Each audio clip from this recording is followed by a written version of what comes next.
Season 2 की शुरुआत होती है और हमें हमारी हीरोइन का डैड दिखाया जाता है जो कि कॉफी बना रहा था। तो तभी वहां पर कोई आता है। वो कहता है ओ तुम उठ गई एल्थिया। और वहां पे हमारी हीरोइन की मॉम थी। वो कहती है हाँ। तो उसका डैड कहता है क्या तुम्हें कॉफी चाहिए। वो कहती है हाँ हाँ थैंक यू लियो। लेकिन तभी हमारी हीरोइन की मॉम उसके कमरे में जाती है। तो तब वहां पे हमारी हीरोइन नहीं थी। वो कहती है ऐसा लगता है एलेट फिर से मॉर्निंग प्रेयर के लिए चली गई है। तो उसका डैड कहता है बिल्कुल मुझे भी ये सरप्राइजिंग लगता है लेकिन सच में वो वहां पर चली गई है और अब तो पूरे 2 साल हो चुके हैं। और तभी दूसरी तरफ हमारी हीरोइन उसके पास नोटिफिकेशन आई थी 1000 days of morning prayer complete हो चुके हैं और अब आपको आपकी पावर्स मिलेंगी। तो हमारी सोचती है ठीक है मैंने ये कर दिया। फाइनली अब मेरे पास 1000 दिन की क्वेस्ट पूरी हो गई है और अब मेरे पास हीलिंग पावर्स आ जाएंगी। और तभी उसकी नोटिफिकेशन आई थी requirement for acquiring divine power complete. और तभी उसके ऊपर बहुत सारी रोशनी पड़ी थी। वो सोचती है बिल्कुल मुझे यही चाहिए था। और तब वो तो हवा में उड़ रही थी और उसके इर्द गिर्द पंख ही पंख थे। तो तब उसको वो पावर मिल चुकी थी। वो कहती है वाओ इसका मतलब है अब मैं सच में एक सेटस बन चुकी हूँ है ना। मैं तो किसी कार्डिनल से भी ज्यादा पावरफुल हूँ। इस तरह तो मैं कोई भी इंसान जितना पावरफुल हो सकते हैं ना उतनी हो चुकी हूँ। तो तब ट्रांसमाइग्रेशन ब्यूरो में हर कोई उसको कांग्रेचुलेशन कह रहा था। वो कहती है थैंक यू सो मच। लेकिन तभी उसके लॉकेट में से एग्नेस निकलती है। वो कहती है अच्छा तो तुम फिर से अपनी प्रेयर कर रही हो है ना। तो हमारी हीरोइन कहती है एग्नेस। वो कहती है कांग्रेचुलेशन क्योंकि अब तुम लेजेंडरी सेठ बन चुकी हो। वो कहती है थैंक यू एग्नेस। लेकिन तब एग्नेस कहती है वेल मिस सेठ आखिर सबसे पहली चीज तुम क्या करोगी अपनी पावर्स के वेकनिंग के बाद। तो हमारे उन कहती है ये करूंगी ना। और तब अपना बैग निकालती है और तभी अपने बैग में से हर चीज बाहर निकाली थी जिसमें सोने के सिक्के जवाहरात और बहुत ज्यादा पोटलियां थी। तो एग्नेस कहती है क्या ये सारे के सारे पैसे इसके बारे में क्या। तो तब हमारी हीरोइन कहती है ये सारे के सारे पैसे मैंने 2 साल हर्ब्स और पोशन बेच के इकट्ठे किए हैं और अब मैं इनको इस्तेमाल करूंगी। ठीक है तो मैं इन सबको ऑफर करती हूँ। और तभी वो सारे के सारे सिक्के वो गायब हो रहे थे और उसकी ट्रांजैक्शन हो रही थी 1 बिलियन कैश कंप्लीट। तो तब वो सोचती है ठीक है मुझे ये सारा कुछ चाहिए। तो वहां पे आइटम शॉप ओपन हो गई थी। वो कहती है यहाँ से लेकर यहाँ तक मुझे हर एक चीज चाहिए। और वो तो बड़ी खुश हो गई थी कि मैंने शॉपिंग किया कितनी मजेदार है। और तब वो तो बड़ी खुश थी। वो कहती है कभी ना कभी तो ये काम आ ही जाएंगे ना बड़ा मजा आ रहा है। तो बेचारी एग्नेस उसको पता नहीं था क्या हो रहा है लेकिन फिर भी वो क्लैपिंग किए जा रही थी। तो हमारे यहाँ सोचती है अब मेरे पास हीलिंग की पावर आ गई है तो मेरे हाथ पे जो ट्रेनी की वजह से चोट लगी थी ना मैं उसको ठीक करके देखती हूँ। तो तब वो कहती है हील। और तभी वो चोट वो ठीक हो रही थी क्योंकि उसकी बेसिक स्किल हील का लेवल 11 तक हो चुका था। तो तब एग्नेस कहती है ये तो तुम पहली बार हील कर रही हो ना लेकिन ये तो बहुत प्रोफिशिएंट है। वो कहती है बिल्कुल ये मैं पहली बार हील कर रही हूँ लेकिन फिर भी बेसिक हीलिंग वो भी 11 लेवल तक पहुंच चुकी थी। लेकिन तब वो सोचती है फिर भी कुछ ना कुछ करके मुझे अपनी हीलिंग स्किल को कंप्लीट करना होगा। तो वो कहती है ठीक है अब मैं इस स्किल को मास्टर करूंगी और तब मेरी हीलिंग एबिलिटी बहुत ज्यादा बढ़ जाएगी। तो पीछे से एग्नेस कहती है लेकिन तुम इसको मास्टर कैसे करोगी किसी और पे तुम यूज कर नहीं सकती। तो क्या अपने आप को चोटें लगवाती रहोगी ताकि खुद को हील करो। वो कहती है ओ नो इसके बारे में तो मैंने सोचा ही नहीं।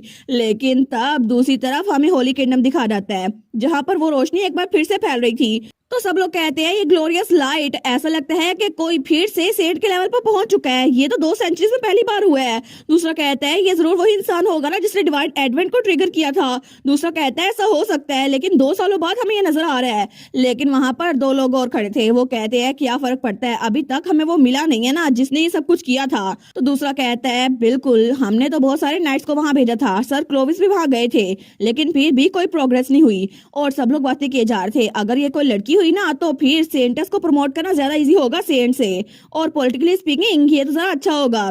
लेकिन तभी पीछे कार्डिनल कार्टेलिया भी खड़ी हुई थी। तो तब उन सबकी बातें सुनती है लेकिन तब वहां से पलटने लगती है। वो सोचती है ये लोग नहीं सुधरेंगे अपने फायदे के लिए हर बार सेंटस को यूज करेंगे। लेकिन जैसे वो बाहर आई थी ना कोई इसको कहता है योर होलीनेस कार्डिनल कार्टेलिया। वो कहती है ब्रदर थैसलिट। और वहां पे हमारा थैसलिट था जो कि खुद भी 12 साल का हो चुका था।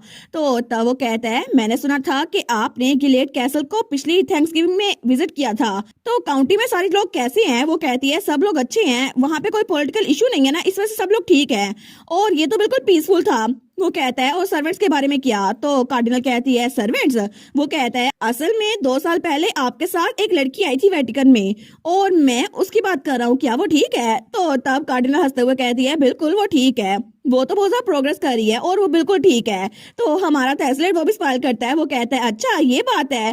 तो तब वो कहता है थैंक यू सो मच मुझे ये बताने के लिए, योर होलनेस अब मैं चलता हूँ। तो वो कहती है ठीक है, लेकिन तभी जब वहां से आ रहा था ना तो दो लोग उसके पास आते हैं। वो कहते हैं ओए तहसीलदार, और वो उसके दोस्त थे। वो कहते हैं तुमने कार्डिनल से क्या बात की? दूसरा कहता है बिल्कुल, मैंने तो सुना था कार्डिनल कार्टेलिया वो तो स्टिग्मा बैरर के साथ बिल्कुल भी फ्रेंडली नहीं होती, लेकिन तुमने क्या बात की? तो हमारा हीरो कहता है मैंने तो उनसे एलेट के बारे में पूछा था। तो वो दोनों कहते हैं क्या ये फिर से शुरू हो गया, पता नहीं किस लड़की की बात करता रहता है, हमें तो याद नहीं है। लेकिन तभी वो दोनों कहते हैं आखिर तुम हमारे साथ फॉर्मल होना कब छोड़ोगे, तुम तो हमें क्रीप आउट करते हो। दूसरा कहता है बिल्कुल तुम्हें हमसे फ्रेंडली बात करनी चाहिए। वो कहता है नहीं नहीं ये ऐसा कुछ भी नहीं है, लेकिन वो दिल में सोचता है अगर मैं दूसरे फॉर्मल होकर बात करूँ ना तो मेरी पावर इंक्रीज होगी। और हाँ मैंने ओरा एक्वायर कर लिया है, लेकिन मुझे डिवाइन ओरा एक्वायर करना है, इसी वजह से मुझे अपनी डिवाइन पावर को इंक्रीज करना होगा।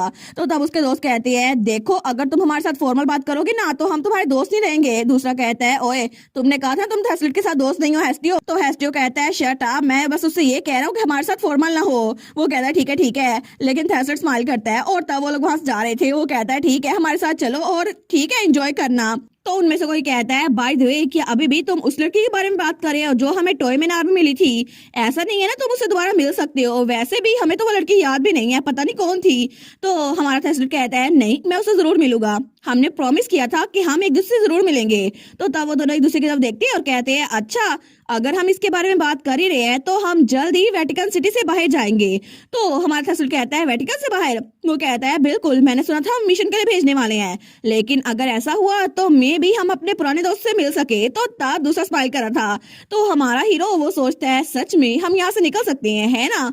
तो उसके दोस्त ये बात करके अपनी बातें करना शुरू हो गए थे, लेकिन हमारा हीरो वो उनको जाते हुए देखता है और वो सोचता है अच्छा तो मैं भी अपने पुराने दोस्त से मिल सकता हूँ, मतलब मैं एलेट से मिल सकता हूँ, इसका मतलब है एलेट सच में मैं उससे मिल सकता हूँ। और वो तो बहुत ज्यादा खुश हो गया था। और तब दूसरी तरफ हमें हमारी एलेट दिखाई जाती है जो कि अपने घर की सीढ़ियों पे बैठी हुई थी। तो तब उसके मोम और डैड किसी को कह रहे थे अपना ख्याल रखना ठीक है, और हमें लेटर भी लिखते रहना। तो वहां पे जो कोई भी था वो कहता है जी मैं प्रॉमिस करता हूँ मैं ऐसा ही करूंगा।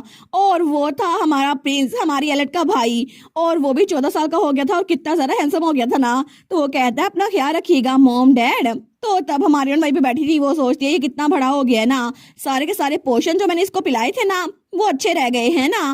प्रिंस ने आर्मी को ज्वाइन कर लिया, मेरा मतलब है कि उसको नाइट अकेडमी में एडमिशन मिल गया है। और नाइट अकेडमी तो पूरे एम्पायर की सबसे बड़ी अकेडमी है जहाँ पर हर कोई एडमिशन लेने के लिए मरा जाता है। लेकिन अच्छा हुआ ना मेरे भाई को वहाँ एडमिशन मिल गया और अब वो स्वॉर्ड मास्टर बनेगा। लेकिन तभी उसका भाई उसको देखता है तो वो कहता है एली क्या तुम मुझे बाय नहीं बोलोगी? तो हमारे यहाँ सोचती है लेकिन ये कितना सैड लग रहा है ना कि मैं उसको इतने साल तक देख नहीं पाऊंगी। तो वो कहती है प्रिंस मैं तुम्हें पोषण और पिल्स भेजती रहा करूंगी हर महीने, ठीक है उनको लेते रहना, और अगर तुम्हें कोई तंग करे तो मुझे लेटर में लिख देना, मैं उसका इंतजाम कर लूंगी। वो कहता है ठीक है मेरी बड़ी बहन ना बनो, तुम मुझसे छोटी हो, अगर कोई तुम्हें टफ टाइम देना तो मुझे भी बताना और लेडी बियांका का ख्याल रखना। लेकिन तभी पीछे बियांका का भाई लॉर्ड रोमडियो आ गया था। वो कहता है ओए प्रिंस अगर तुम यहाँ पे बातें करते रहे ना मैं तुम्हें छोड़ के चला जाऊंगा। तो तब हमारे कहती है सच में ये बदतमीज इसको एकेडमी में किसने दाखिल करवाया है, ये तो ग्रेजुएट होगा ही नहीं। तो प्रिंस कहता है नहीं इतनी मीन मत बनो, लॉर्ड रोमडियो ने खुद कहा था कि वो नाइट बनना चाहते हैं। और तब वो कहता है ठीक है अब बातें खत्म करते हैं और मैं चलता हूँ, अपना ख्याल रखना एली। तो हमारी हीरोइन उसको बाय करी थी, वो सोचती है ठीक है चलो देखते हैं कि ये स्टोरी में कैसे प्रोग्रेस करता है। लेकिन तब लॉर्ड रोमडियो वो कहता है तुम्हारी बहन मुझे घूर क्यों रही थी? तो हमारा प्रिंस उसको घूर के देखता है, वो कहता है मुझे घूरो मत, मैंने कुछ भी अजीब नहीं बोला। लेकिन तब हमारी ओर सोचती है सच में ऐसा लगता है कि इसके लिए भी लाइफ बहुत ज्यादा मुश्किल होने वाली है, लेकिन चलो मेरा भाई तो तरक्की करेगा ना। लेकिन उनको जाते देखकर हमारी हीरोइन की मॉम उसको देखती है और उसके पास आकर कहती है एलेट मुझे बताओ अगर तुम्हें भी नाइट एकेडमी में जाना है ना तो मैं उसके लिए पैसे इकट्ठे करूंगी और तुम्हें भी ट्रेन करूंगी, बस तुम मुझे बता दो क्योंकि मैं तुम्हारे फादर को भी मना लूंगी। वो कहती है नहीं मॉम ऐसा कुछ भी नहीं है और ना ही मुझे भाई से जलन हो रही है, असल में बात यह है कि मुझे ऐसा कुछ नहीं करना। और तब वो हमें बताती है मेरी मॉम और ग्रैंडपा वो तो हर साल थैंक्स गिविंग पे बहुत ज्यादा क्लोज होते जाते हैं और ग्रैंडपा भी पिछले साल यहाँ पर आए थे, बहुत ज्यादा मजा आया था। लेकिन तब वो कहती है मैं यहाँ पर गिलेट कैसल में ही अपने आप को ट्रेन कर लूंगी और इसीलिए मेरे पास और भी तो काम है ना यहाँ करने के लिए। इसके अलावा अगर प्रिंस यहाँ पर नहीं है तो क्या हुआ, बियांका तो यहीं पर है ना। लेकिन अगले ही दिन बियांका उसके पास आई थी, वो कहती है एली मैं कैपिटल छोड़ के जा रही हूँ। वो कहती है क्या क्या बात कर रही हो? तो हमारी हीरोइन की दोस्त कहती है बैंक्वेट सीजन वो स्टार्ट होने वाला है, इसीलिए मैं सोच रही थी कि अब मैं 13 साल की होने वाली हूँ तो मैं जाकर रॉयल फैमिली के साथ रहूं और शायद मुझे पता चल जाए वहां पे किसका इन्फ्लुएंस ज्यादा है। तो हमारी हीरोइन सोचती है मुझे याद आया, असल में जो नावल था ना infinite return to save the world, उसमें कुछ ऐसा ही था जहाँ पे प्रिंस और प्रिंसेसेस वो एक दूसरे के खिलाफ हो गए थे क्योंकि वहाँ रॉयल फैमिली ने एक दूसरे के खिलाफ ही हाथ छेड़ लिए थे। लेकिन आखिर मेरी प्यारी दोस्त वो इस सारे मसले में क्यों फंसेगी। तो बिया कहती है मैं 2 दिनों में जाने वाली हूँ, ठीक है, तो तब तक के लिए मैं वहीं पर रहूंगी और मुझे नहीं पता मुझे किसका साथ देना चाहिए। तो हमारी हम सोचती है आई गैस फिर भी इसको भी वहाँ बहुत सारे साल लगेंगे तो मैं अकेली रह जाऊंगी। तो तब वो बिया का हाथ पकड़ते हुए कहती है बिया मुझे तुम्हें कुछ बताना था, सबसे पहले फर्स्ट प्रिंस से बच के रहना, वो बहुत ही ज्यादा अजीब है, जितना वो दिखता है ना उससे भी ज्यादा चालाक है। उसके अलावा थर्ड प्रिंस वो तो अपने भाई के पीछे पागल है, उसकी बात मानेगा, और फर्स्ट प्रिंसेस बड़ी चालाक है, उससे भी बच के रहना। लेकिन तभी नोटिफिकेशन आई थी एडवोकेट ऑफ कॉन्फिडेंशियलिटी वो आपको घूर रहे हैं। तो हमारी सोचती है मैं ऐसा भी कुछ नहीं बता रही स्टोरी के बारे में। तो तभी वो उसको एक हेयर पिन देती है, वो कहती है ये लो तुम्हारे लिए गिफ्ट। वो कहती है सच में एली ये क्या है। तो हमारी कहती है ये हेड पीस है, ये मैं तुम्हें तुम्हारी बर्थडे पे देने वाली थी लेकिन चलो अभी दे देती हूँ, देखो मैं तुम्हारे सर पे लगाती हूँ। और तभी वो उसके सर पे लगा कहती है देखा हाई सोसाइटी में बड़ा यूजफुल होगा। लेकिन वो दिल में सोचती है ये तो मैंने अपने आइटम शॉप से खरीदा था, बहुत ज्यादा कीमती था। वो कहती है तुम पे ये अच्छा लग रहा है और वहां जाके बहुत सारे दोस्त बनाना, ठीक है। तो बिया वो कहती है ठीक है और तब स्माइल करती है। वो कहती है Ellie thank you so much, लेकिन मेरी इकलौती दोस्त हमेशा तुम ही रहोगी। तो हमारी वो सोचती है वाओ ये कितनी क्यूट लग रही है ना, क्या सच में कीमती आइटम्स ऐसा काम करते हैं। लेकिन तब वो कहती है ठीक है तुम्हें दोस्ती बनानी होगी और बाद में उन सबको मुझसे भी इंट्रोड्यूस करवाना। तो बिया कहती है ओके मैं ट्राई करूंगी। और तब बिया अपने घर वापस जा रही थी। लेकिन हमारी उन सोचती है आई गैस यहाँ पर चीजें बहुत ज्यादा क्वाइट डाउन हो जाएंगी, लेकिन अब मेरे पास ज्यादा तरीका है, मैं और ट्रेनिंग करूंगी और मैं कभी किसी से पीछे नहीं हटूंगी। और तभी वहां से जा रही थी। वो सोचती है ट्रेनिंग का और मौका, मैं और ट्रेनिंग करूंगी, आज तो और ज्यादा करूंगी। और थोड़ी देर बाद एग्नेस उसको ट्रेनिंग करवा रही थी, लेकिन दूसरी तरफ उसका भाई वो अकेडमी पहुंच चुका था। और थोड़ी देर बाद बिया वो भी कैपिटल जाने की तैयारी कर रही थी। लेकिन अगले दिन हमारी हीरोइन उसको बाय कर रही थी और उसके बाद वो अपने फादर के साथ हाउस पे काम कर रही थी। लेकिन इस तरह वो तो डंजर में जाके बड़ा काम करती थी।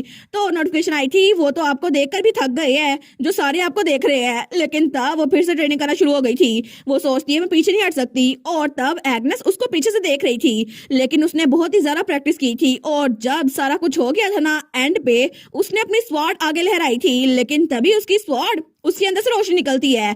तो तभी एग्नेस वहां आते हुए कहती है रिक्रूट एलिट मुबारक हो क्योंकि तुम अब एक ओरा यूजर बन चुकी हो। तो हमारी कहती है सच में एक ओरा यूजर, मतलब मैं अब सच में रियल स्वॉर्ड इस्तेमाल कर सकती हूँ, है ना। तो तभी नोटिफिकेशन आई थी अब आपके सिस्टम में अपडेट हो रहा है, कांग्रेचुलेशन आपको अपडेट के लिए। लेकिन तब एग्नेस कहती है सच में मुझे तो यकीन नहीं हो रहा कि मेरी रिक्रूट जो कि शुरू में सिर्फ 30 मिनट तक ट्रेनिंग कर पाती थी अब वो एक ओरा यूजर बन गई है। तो हमारन कहती है और नेस्ली मुझे भी लगा था कि मैं कभी भी ये कर नहीं पाऊंगी अगर आप मेरे पास ना होती इंस्ट्रक्टर एग्नेस। और अगर मैं आपको सच बताऊं ना तो आप मेरी रोल मॉडल थी जब आपने वो तलवारें मेरे सामने लहराई थी। तो एग्नेस कहती है सच्ची तुम तो बड़ी क्यूट बातें कर रही हो, लेकिन फिर भी ये सिर्फ शुरुआत है, तुम्हें पता है ना तुम्हें एक्सपीरियंस चाहिए होगा। वो कहती है बिल्कुल मैंने खुद से प्रॉमिस किया था कि मैं वर्क हार्ड करूंगी। तो वो कहती है ठीक है लेकिन अभी थोड़ा सा ब्रेक ले सकती हूँ। एग्नेस कहती है बस अभी तुमसे वर्क हार्ड करना था और अभी तुमने ब्रेक ले लिया। लेकिन तभी नोटिफिकेशन आई थी आप एक स्वॉर्ड मास्टर बन चुकी हैं, तो आपके लिए सिस्टम अपडेट हो रहा है। वो कहती है थैंक यू लॉर्ड वॉइस। लेकिन तभी पीछे से एग्नेस कहती है तुम फिर से अपनी इमेजिनरी दोस्तों से बात तो नहीं कर रही। वो कहती है नहीं वो इमेजिनरी नहीं है। तो एग्नेस कहती है ठीक है जो भी है, लेकिन मुझे ये बताओ कि अगर तुम्हें रियल वर्ल्ड का एक्सपीरियंस लेना है तो क्या तुम किसी डंजन में जाओगी या फिर कहीं और। तो हमारन कहती है हाँ ये बात तो है, लेकिन नोटिफिकेशन आई थी वो स्टार्ट शेप दी वर्ल्ड, उन्होंने आपकी तरफ हाथ हिलाया है। वो कहती है अच्छा, लेकिन तभी नोटिफिकेशन आई थी आप उस तरफ देखें सिस्टम की नोटिफिकेशन की तरफ।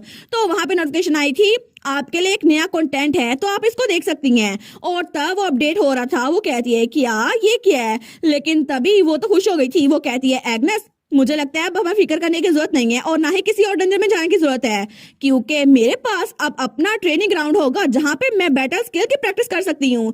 और तभी उसके सामने एक टावर आ गया था जहां पे वो ट्रेनिंग कर सकती थी।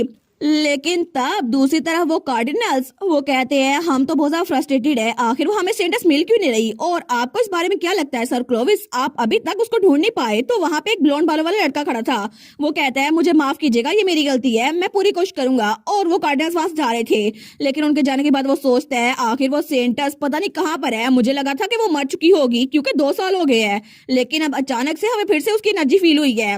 लेकिन फिर भी पिछली बार जब हमें उसकी एनर्जी डिटेक्ट हुई थी ना, उसके बाद उसकी प्रेजेंस अब ज्यादा नोटिसेबल हो गई है।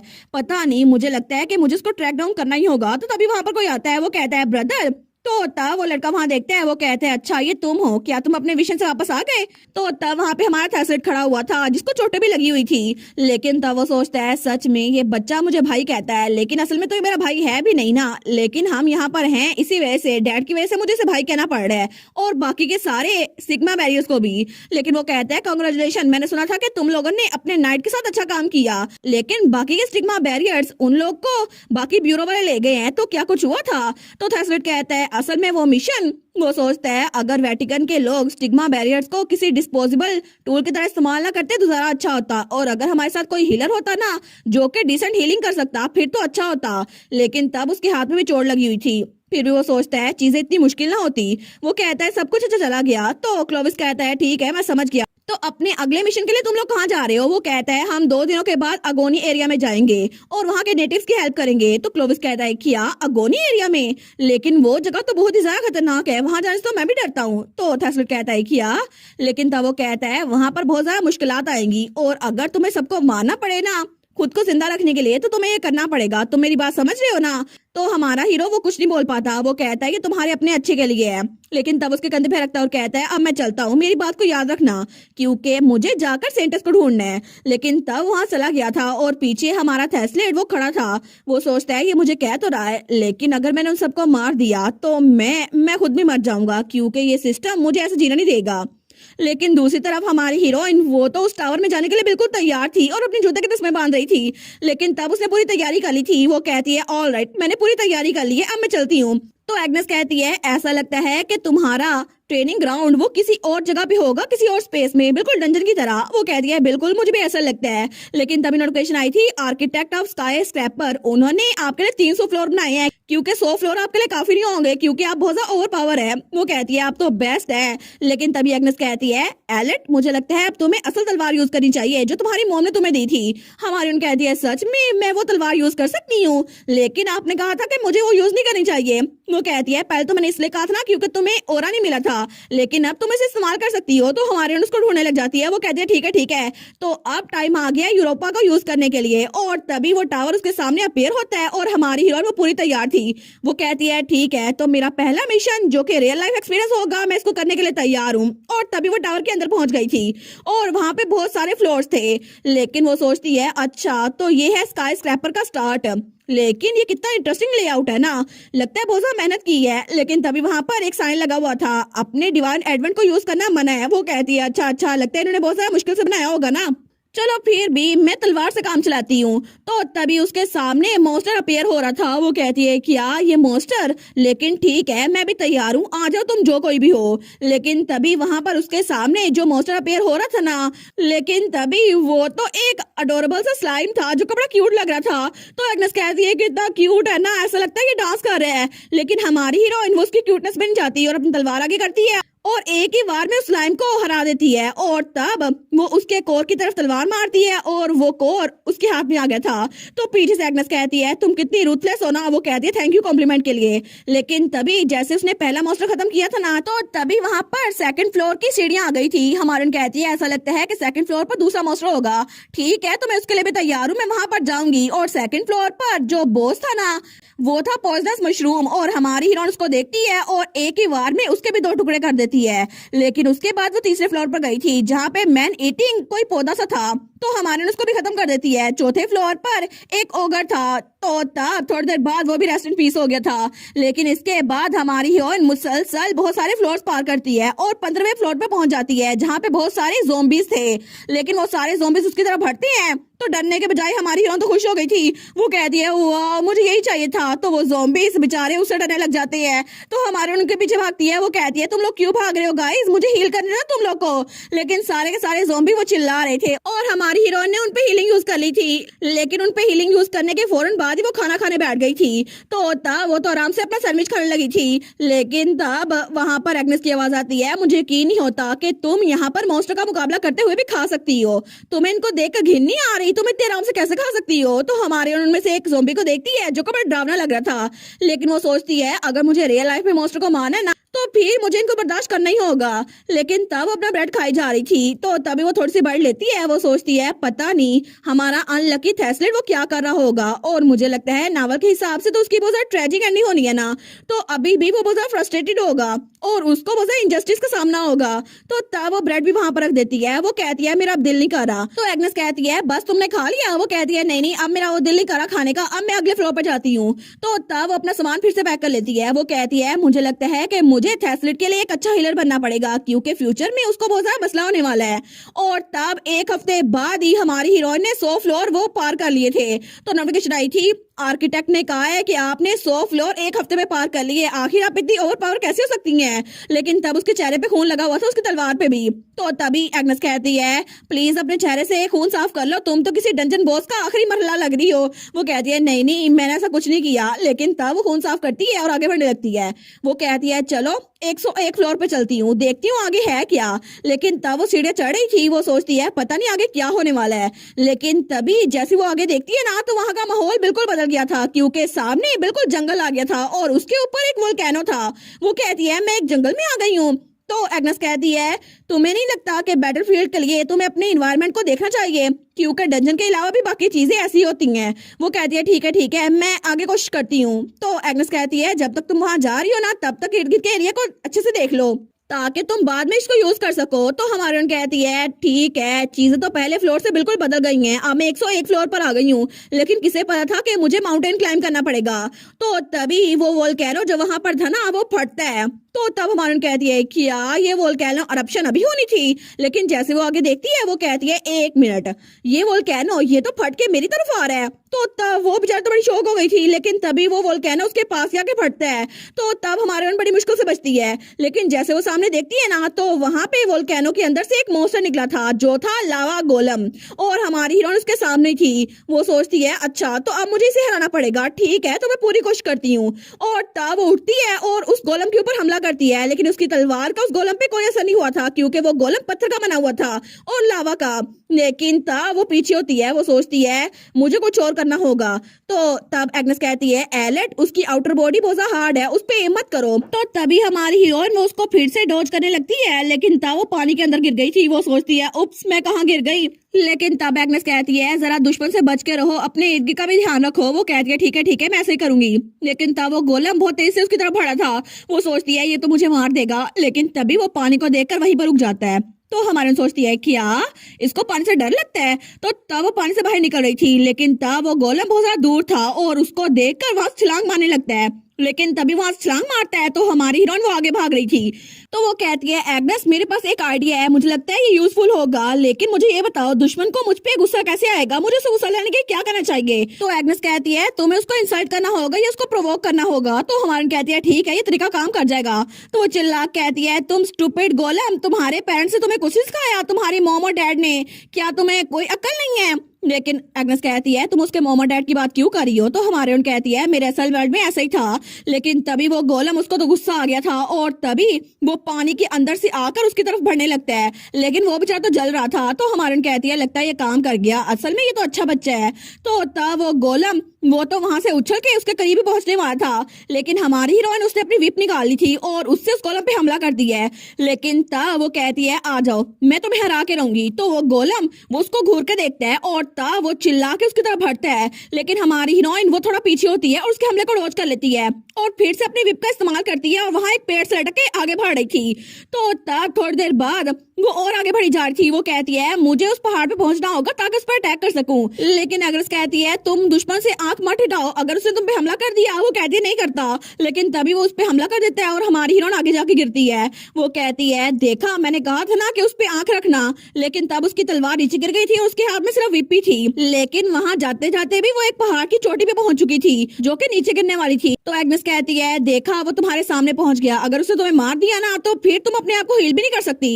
हमारी हीरोइन कहती है मैं अब यहाँ से भागूंगी नहीं क्योंकि मुझे तो उससे लड़ना ही है। तो तब वो गोलम अपना हाथ उसकी तरफ बढ़ाता है तो हमारी हीरोइन वो कहती है मेरे पास एक बहुत बेस्ट आइडिया है और एग्जैक्टली मुझे यही चाहिए था।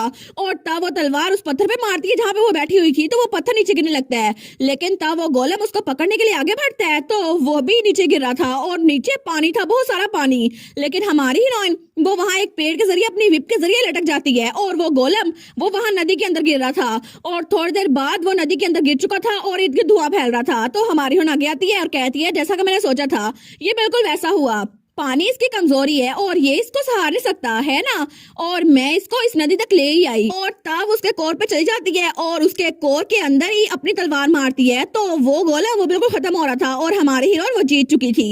वो कहती है देखा मुझे लगा ही था ये काम करेगा, लेकिन वो सोचती है आर्दिमान तो एक क्लास का बॉस मॉन्स्टर था, फिर भी ये डिवाइन एडवेंट कितना पावरफुल होगा ना, मुझे तो सच में थकावट हो रही है। तो तब एग्नेस कहती है अगले फ्लोर पे चले। वो कहती है नहीं नहीं अगले फ्लोर पे कल चलेंगे, अब तो मैं खड़ी भी नहीं हो सकती। तो एग्नेस कहती है ठीक है चलो टावर को छोड़ देते हैं। लेकिन थोड़ी देर बाद ही हमारी हीरोइन तो जमीन पे गिर गई थी। वो कहती है बस मुझसे नहीं हिला जाता, कोई तो मुझे बाहर लेकर जाओ। और तब दूसरी तरफ हमें फिर से चर्च का सीन दिखा रहता है जहाँ पर दो लोग थे। तो तब उनमें से एक अपनी मूंछ को ताव देते हुए कहता है मुझे लगता है तुमने रियलाइज कर लिया होगा जो गुनाह तुमने किया है ना थेस्लिड। और वहाँ पे थेस्लिड वो जेल के अंदर बंद था क्योंकि उन लोगों ने उसको जेल में कैद कर दिया था, लेकिन पता नहीं उसका कसूर था भी या फिर नहीं, क्योंकि ओरिजिनल स्टोरी के हिसाब से तो जानबूझ के थेस्लिड के साथ ये सब कुछ किया जा रहा था। और इसी के साथ ये वाला पार्ट यहीं पर ख़त्म। तो आप लोग बताइएगा आप लोग को ये पार्ट कैसा लगा, और वीडियो को लाइक और चैनल को सब्सक्राइब लाजमी कीजिएगा। बाकी वीडियोस का लिंक भी स्क्रीन पर नज़र आ रहा होगा तो काइंडली उनको भी चेकआउट कर ले। और thank you so much for watching my videos. Stay safe, bye bye.